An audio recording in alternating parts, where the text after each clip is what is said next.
Something tells me there may have been some film theory fans working on the set of the new Sonic movie. Remember in the trailer when they showed Sonic running past a radar gun and it returned a value of 760 miles per hour? Well, that trailer clip prompted me to respond with this video, where I looked at the reality of radar guns, coming to the conclusion that no gun would be able to reach a speed that high, and that the radar would instead cap out around 200 miles per hour. And wouldn't you know it, the scene was changed in the final movie, where Sonic's new speed clocks in around 250 to 300 miles an hour. Coincidence? Maybe, but then how do you explain the scene when Robotnik, out of the blue, just encourages Sonic to slow down, telling him that his speed is dangerous for his joints? They proved it, you know, is exactly what he says. Now, who is this they, Eggman? Could it be us? I mean, we did dedicate an entire episode to whether Sonic's body could survive his own extreme speeds, concluding that it's ultimately bad for his joints. I'm just saying, there were more than a few parallels to our past Sonic episodes, and I'm not mad by any means. In fact, I'm kind of flattered. But next time, you could at least invite me to the premiere. Now, if you'll excuse me, I'm off to feed my sadness with this never-ending pasta bowl from Olive Garden.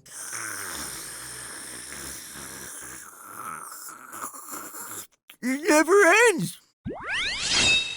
Hello, Internet! Welcome to Film Theory, where I'm here to remind you, Sonic turned his life around in 1 year. You can too. Today, I'd like to start by congratulating the team working on the Sonic movie. Well done, guys! You managed to do the impossible, like 3 times over by my calculations. In one movie, you managed to 1, create a good video game movie, 2, take the criticism of the internet rage machine and use it to better your film, and 3, make a kids movie with a minimal amount of cringe. I mean, having Sonic floss not just once but twice was starting to push your luck a bit there, but you know what? I'll give you the benefit of the doubt. I like to think of it as a callback to the days when Sonic had to maintain his weird little human-like teeth. I mean, why floss when you can floss? But seriously, I had a lot of fun with this movie. It was a perfect balance of original storytelling and fan service. The subtle references to Chaos Emeralds, the Sega Saturn, the theme music from the game, some of Sonic's iconic poses, the fact that his punch is about as effective as being slapped across the face with a flaccid noodle. I mean, you even managed to keep some of the big cameo reveals secret, including what was to me the highlight of the movie, the guest appearance of Sonic. I mean, how'd you pull that one out of your egg sack, Eggman? But don't let that comedically oversized head get any bigger there, Sonic team, because today can't be all about praise. I gotta knock you for some things. First off, blatant product placement for Zillow? Come on! We all know that Trulia's where it's at, fam. What?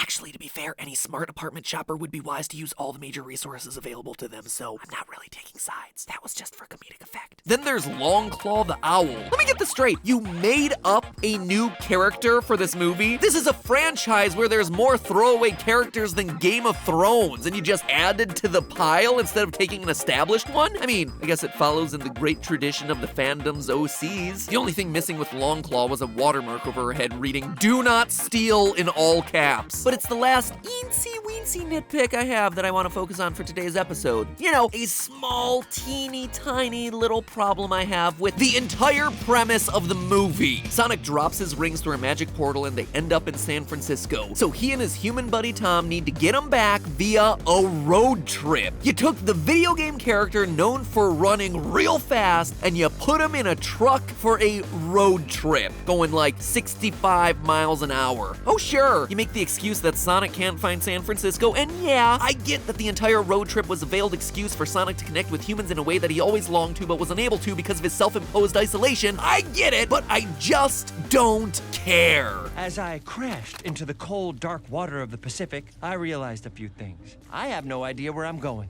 And clearly, I'm not gonna be able to do this on my own. Don't sell yourself too short there, Sonic. I have a pretty good feeling that you would have been just fine left on your own. So today, we're putting that movie's premise to the test. Was Sonic's road trip with Tom a faster way of them getting to San Francisco than Sonic just running there by himself? Knowing what we know about Sonic's speed, as well as his apparent inability to use a basic map, would Sonic blindly running across the country ultimately get him to San Francisco faster than hopping in the old Chevy Silverado and driving there human style? So let's start off with what we know. In the movie, their entire road trip takes roughly 2 days. First night is Sonic's big night out eating chili dogs at the local biker bar, and by the late afternoon of the next day, they're in San Francisco eating clam chowder and fighting off Robotnik. But I want to double check that figure. Seems seems like it's a bit too short. We know that their journey begins in Green Hills, Montana, a fictional city that apparently isn't all that far off from the world's largest rubber band ball. A clue that you think might help us identify the real-world location of Green Hills, but it doesn't. The largest rubber band ball in the world was made in Lauderhill, Florida, and now lives in a museum, just a couple of states away from Montana. I mean, Sonic could be seeing a sign for the world's second largest rubber band ball, a 175,000 band behemoth that lives in Eugene, Oregon, but it's still too early in the road trip for them to be all the way over here when they started somewhere in Montana. So, you know what? Maybe we're better locating Green Hills using another method. According to the welcome sign for Green Hills, the city has a population of 1,981 and an elevation of 3,445 feet. Now, finding a place in western Montana that fits both of those criteria is surprisingly challenging. Because the Rocky Mountains are going right through that part of the country, elevations tend to be higher on average there, 4,500 feet and up. But by cross-referencing Montana elevation maps with Montana population maps, I was able to roughly pick out Powell County, and specifically the city of Deer Lodge, as our prime candidate for the real-world equivalent of Green Hills. With an elevation of 4,567 and a population of just under 3,000, yeah, it isn't exact, but it's pretty darn close, and about as close as you're gonna find in this part of Montana. What also helped me settle on Deer Lodge was this moment in the movie, when Robotnik is tracking Tom and Sonic down. We see red dots marked out on the map, presumably key areas that they visited along the trip, and the starting dot is roughly here, right where Idaho has that first little chunk in the state, so track that over and boom, we're back in Powell County. So citizens of Deer Lodge, all 3,000 of you who are clearly watching this show, no longer will your city just be known as the home for the Montana State Prison. Really? Jeez, that is a bummer of a thing to be known for. Well, all of you watching from your little prison TVs while you're stamping out license plates, take pride knowing that you are now the featured city of a pretty okay video game movie.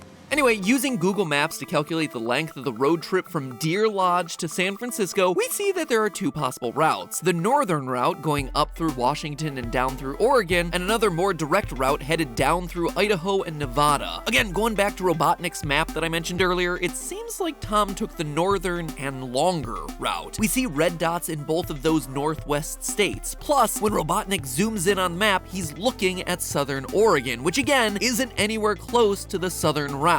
So knowing this, we see that it's an 18.5-hour road trip from Deer Lodge to San Francisco. Pretty aggressive for a 2-day road trip, but it's certainly not impossible. It's actually a lot faster than I expected. So now the question is, would Sonic have been able to blindly find San Francisco in that same 18.5-hour time? Or was the road trip unbelievably a more efficient way of getting him to his final goal? We know for a fact that Sonic can read. In the opening montage of his life on Earth, we see him reading stacks of Flash comic books. He also knows that his rings wound up in San Francisco because he read it on Tom's skin-tight t-shirt. So it's less of an issue of Sonic not knowing where San Francisco is when he sees it, but more of him just needing help finding the city outright in the first place. Now, I'm gonna assume that he isn't reading road signs to follow directions or mile markers. We're just gonna assume that once he reaches the city, if he manages to reach San Francisco, he'll be able to visually see the Transamerica building where his rings landed because it's just such a recognizable piece of architecture. So now, how do we calculate the odds of him finding San Francisco in the first place? Well, I propose that we do it by working under the assumption that he's just gonna run every street in America until he finds it. Just a bunch of trial and error. Brute force his way around the country until he finally sees a sign that says, "Welcome to San Francisco," or even better, just winds up at the foot of the tower. Which of course, as any Sonic episode does, leads us to the inevitable question of Sonic's speed. Now, last time I covered the Sonic movie, we calculated that Sonic was running near the speed of light. It's the only way he'd be able to emit an electromagnetic discharge capable of shutting off power grids and interrupting satellite flight. But let's not go to that extreme of a speed just yet. Let's give the movie the best chance it has at winning this little road race. Right at the start of their adventure, shortly after Tom and Sonic escape Green Hills, Tom kicks Sonic out of the truck, telling him to find San Francisco on his own, prompting the scene that I played earlier. Sonic runs west, just like Tom tells him, and he crashes into the Pacific Ocean and then runs back with a fish on his head. Now, timing this scene out, yes, I actually had a stopwatch in the theater, so not only was I the weird single guy in a room full of families and small children, but I was also the weird single guy in a room full of families and small children carrying a stopwatch and using it during the movie. But from the moment he takes off to the moment he returns to the truck, it takes exactly 3.9 seconds. I'm just gonna round this to 4 just to make the calculations a bit more simple. Speaking of 4 seconds, I have a challenge where you gotta go fast. Can you, in the time that it took Sonic to run from Green Hills to the Pacific Ocean and back, ring the subscription bell and leave a comment down below? Bet you can't. Let's test it out, shall we? 4,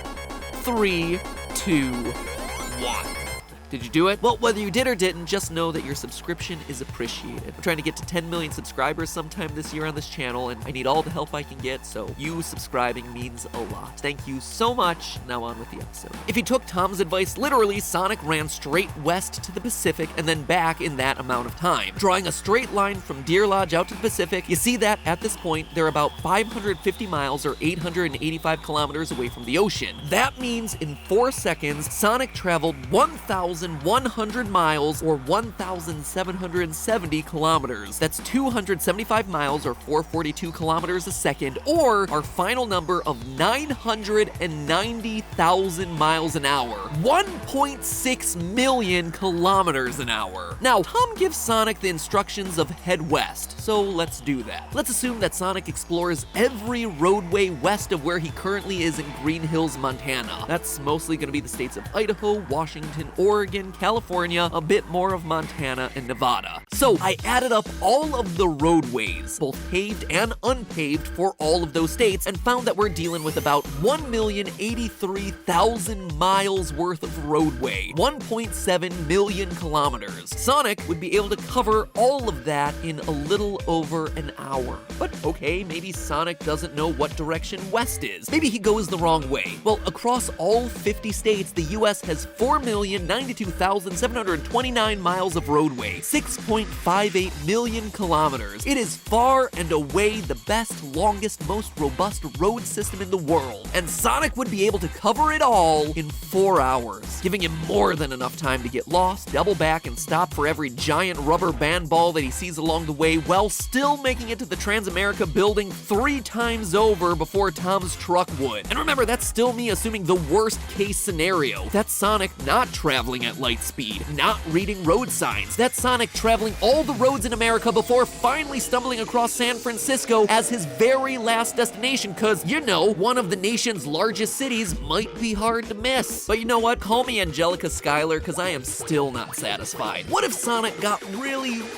lost and took a roadway that went south of the border, or up to Canada, or maybe he just wanted to enjoy a nice huevos rancheros near the Nazca lines? So I tallied up all the roadways in all the countries and territories of both North and South America, because I didn't feel like separating out the island nations, to be honest. So I went the whole 9 yards, and I got myself 7,029,306 miles of roadway, 11.3 million kilometers, 7 hours and 6 minutes worth of Sonic runtime to run every street, every roadway, both paved and unpaved, in every piece of land in all of North and South America, and still he is taking up less than half the time it would require for Tom to drive him that 18.5-hour road trip. And so yeah, I went there because I'd already come this far. Why not go the final step? I went to the CIA's World Factbook and added up all 215 entries they had for the roadways around the world, paying attention to every last number, even Tuvalu's little reported 8 kilometers of paved roadway, because that's how type A I am. An absolutely tedious process of data crunching that was rendered entirely useless when I got to the final 4 entries of that CIA list and saw that world was a separate entry unto itself.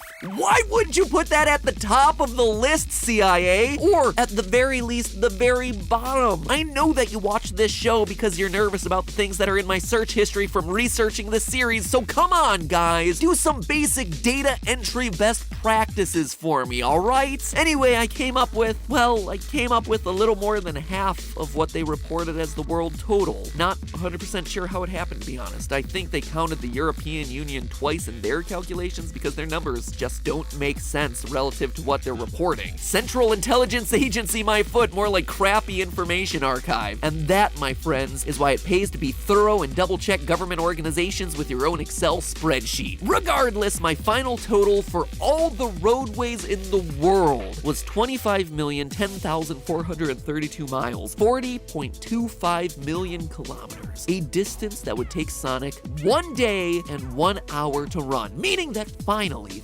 we've reached a number that Tom's road trip is able to beat. Or is it? Remember, we said that 18 and a half hours was Tom's trip if he drove non-stop, but we know that they took breaks, they beat up biker thugs, they farted around in their hotel room, figuratively and literally.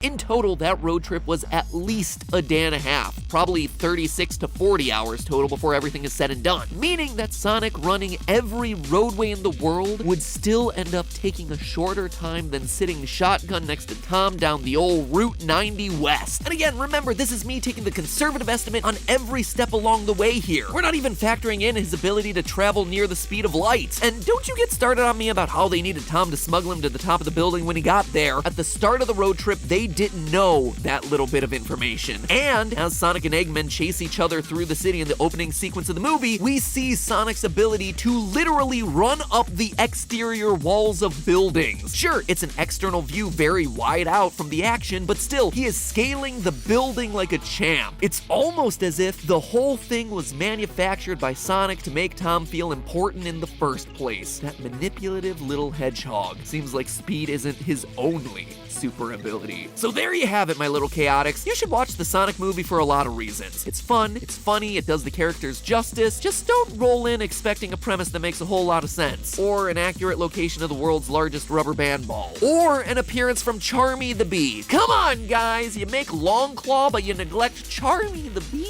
Time to fire up the internet rage machine one more time for the sequel. But first, I have to shop for an apartment. Zillow.com. But hey, that's just a theory. A film theory. And cut.